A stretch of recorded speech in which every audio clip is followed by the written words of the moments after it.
Greetings, housemates, and welcome back to another video on this one's going to be about being aggressive early, especially as the Necrophage, and about minor villages. So this little two-parter, it should still be pretty quick. So we were attacked by some roving armies. These are the Cacators.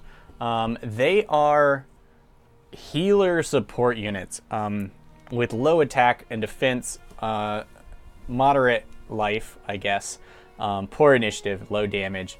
They have an aura heal. They can target heal units. And this one was in a boat last turn, and then they attacked me. You can expect roaming armies to be really, really aggressive. Now, we want to wipe these guys out. I could have just auto-fought them. And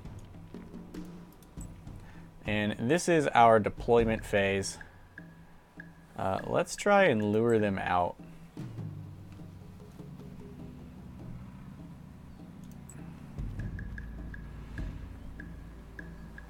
They have a range of 3. So we'll have to move here. Okay, we're going to tell these guys to hold position and then be aggressive after that.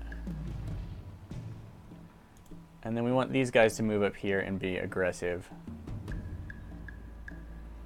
We do have 3 combat speed. So as long as we draw one of them here, we should be able to crush them when they come towards us. So I just wanted to show you some battle tactics. No, they did. You guys. They have much higher, you get 50% defense from forest, which is a bunch. And if we don't make them come out, then we have to go to them, which sucks for us. Especially because they slow us down. Still, there's not much chance of us losing.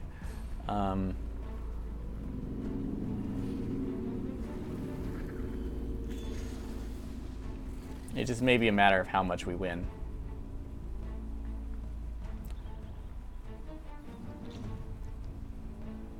Alright.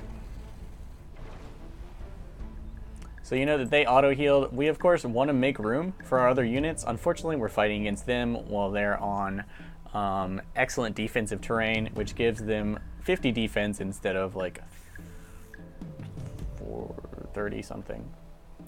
But either way, our attack is far superior and our defense is just as good as theirs, even without it. Alright, plus we have the benefits of our awesome disease. And now that we are attacking them and we have higher initiative, we force their hand. They have to counterattack us. They can't do anything else. They're locked down, and it's a war of attrition, and we are much better at this than they are. With our higher attack, defense, health, and greater levels and all that kind of stuff. And of course the benefits of disease, all good. Let's see, this one's going first. Let's actually...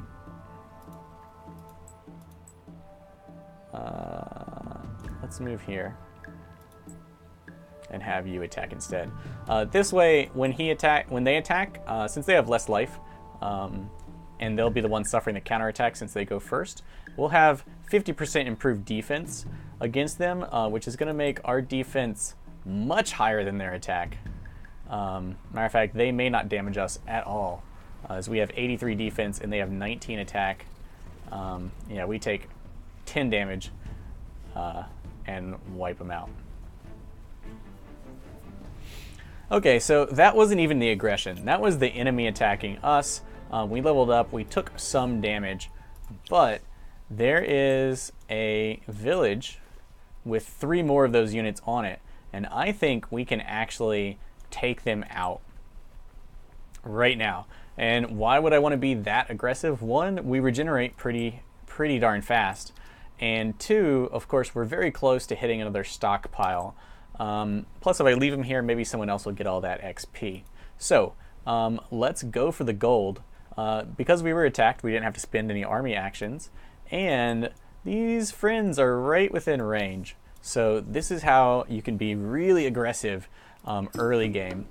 Partly because we're the Necrophage, but mostly because we have better equipment and higher level units. And it's best to take advantage of those while you can.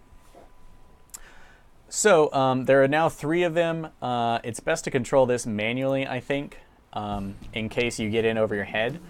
They have a superior position to us, but we do get to go first, and we can take this forest tile, which is going to increase our defense to the point that they're going to have a really hard time fighting against us. Also, because they're ranged units, we're going to decrease their morale just by being close. So, most important thing to do, it's good to be aggressive, but it's most important to be on this forest tile here. And then these guys, with their combat speed of 3, they'll wind up right where these soldiers are. We do want to tell them to attack this group. Remember that the next turn is automated. I really want to attack both of these so that we spread disease to all of them. So this is the best battle order I can give. Observe, my friends.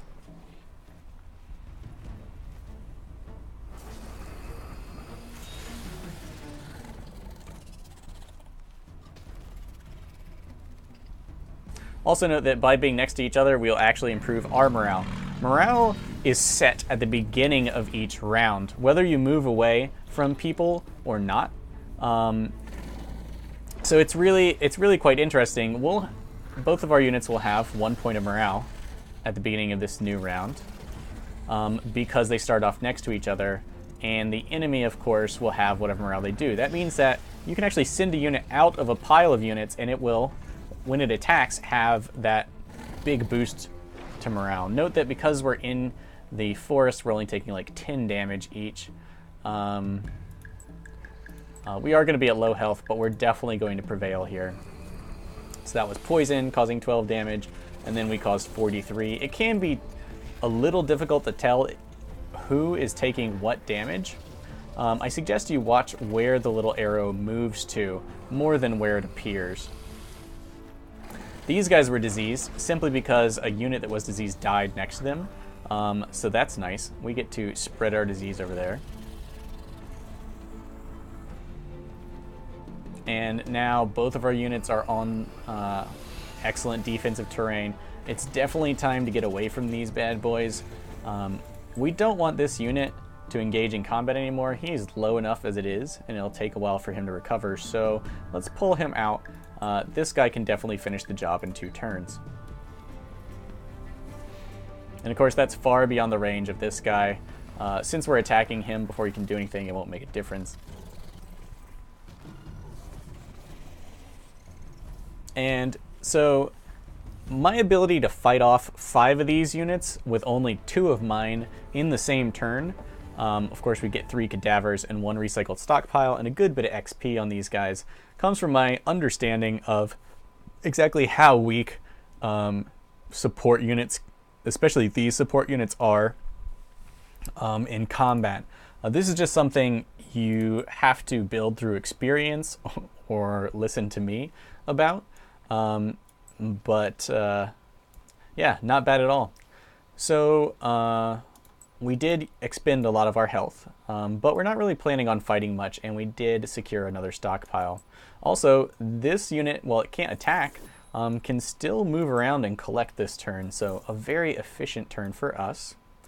And finally, we're about to rebuild this haunt village, and I wanted to give a specific video showcasing what minor faction villages do for you when you rebuild them, because at the beginning of the game it can be a little confusing. So here is the minor faction village. It's about to be done. What are we going to get for it? Well, it will make it cheaper to produce haunts in this region. That is, if we have assimilated haunts at the cost of 30 influence, then we can build these units of theirs, which are disease immune, chain lightning, and slow.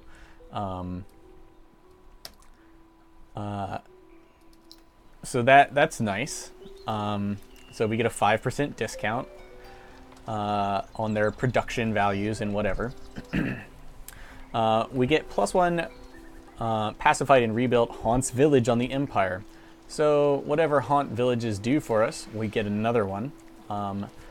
Their assimilation bonus is actually 5% more science. So we're going to get 5% more science if we have them assimilated when this completes. That's not bad.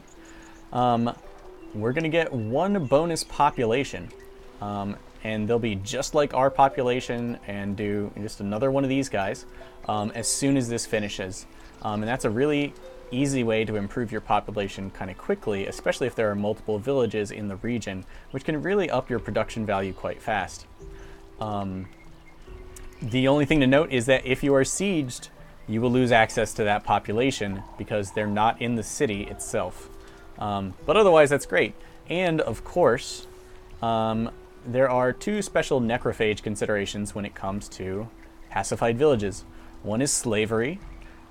We increase the per person value for food and industry for each pacified village in the region. That means that this is going to go from 4 to 5, and this is going to go from 4 to 5, which means we're going to get 4, and then, of course, a new population point. We're going to get 5 more production, a total of 9 more production from finishing this and assigning the population to industry.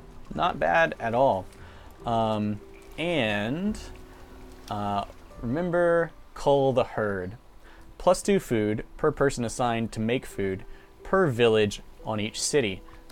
That means that thanks to slavery and cull the herd, this value is going to go from 4 per person to 7 per person, which is what makes necrophages, even necrophages who aren't trained as governors, great at growing population kind of quickly, despite the lack of food and the agriculturally challenged aspect of these guys.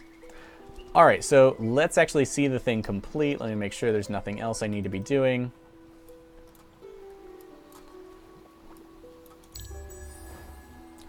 All right, there it is, all nice and rebuilt. Haunts are done. Note, yep, we do now have 5 population, and it didn't reset the counter like population normally does. This is completely separate, and it doesn't actually increase the cost for your place to grow, which means it is awesome free population. So good.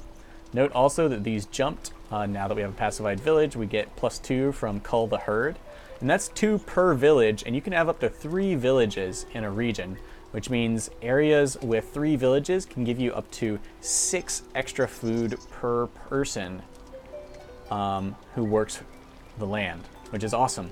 And then, of course, all necrophage heroes have the slavery bonus, which means that you can get even more food from making people work food, and even more industry, depending on how many villages you have. If we had 3 villages here, this would actually be +3 per person working it, which would give us 15 extra industry.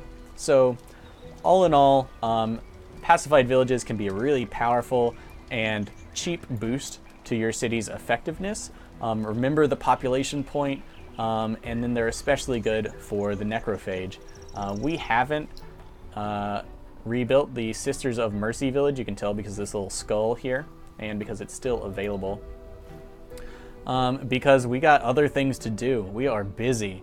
But the jump in production would be similar over here. And of course now we have just as much population in our second city.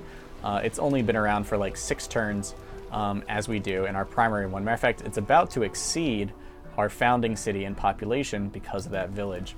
So that's it for being aggressive and minor villages. I hope this video helped you. Remember to like, subscribe, and remember that it's all downhill from here. Until next time, my friends, farewell.